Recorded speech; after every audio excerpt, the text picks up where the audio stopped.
What's up YouTube? This is Elijah here, and let me welcome you to a video that's produced by the UberLifestyle.com. Now I am an UberX driver and an Ubereats driver, and I noticed that there's a lot of confusion when it comes to how do you order off for Ubereats and make the overall process faster and easier. That way you as a customer get your food fast and your driver goes through as less effort as possible and they can move on to the next delivery. So what we're going to do is we're actually going to follow a delivery that I'm placing myself. So you can see little things that you could do to make the process more efficient on your end, which in turn will help your drivers out. And if you're a driver, you want to stay tuned because you'll be able to see everything from the customer's perspective and make adjustments to your strategy accordingly so that you can better serve them. The whole process of me placing a delivery will be on screen for you to see via the phone.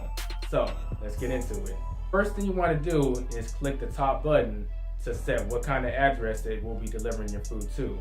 Now, if you're in some kind of an establishment, a business, or an apartment complex, it helps us drivers big time if you could place the name of the establishment or the apartment complex. That way it appears on the GPS as such and such apartments or business, so we can be visually looking for that instead of looking just for a set of numbers.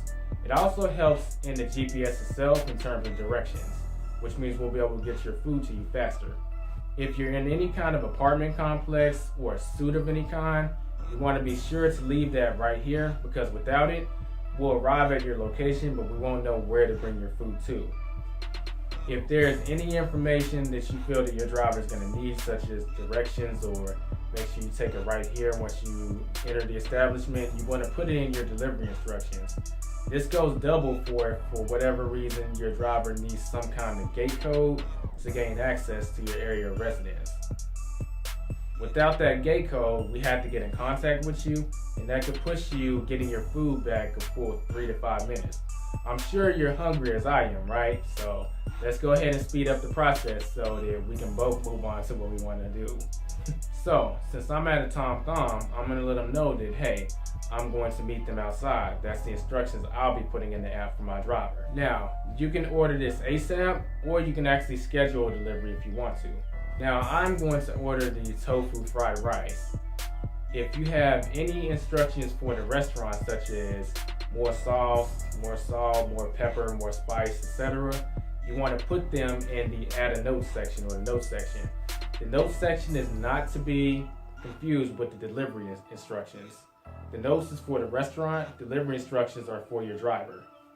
Now, let's officially place the order. The screen that you see here is what you see after you place the order.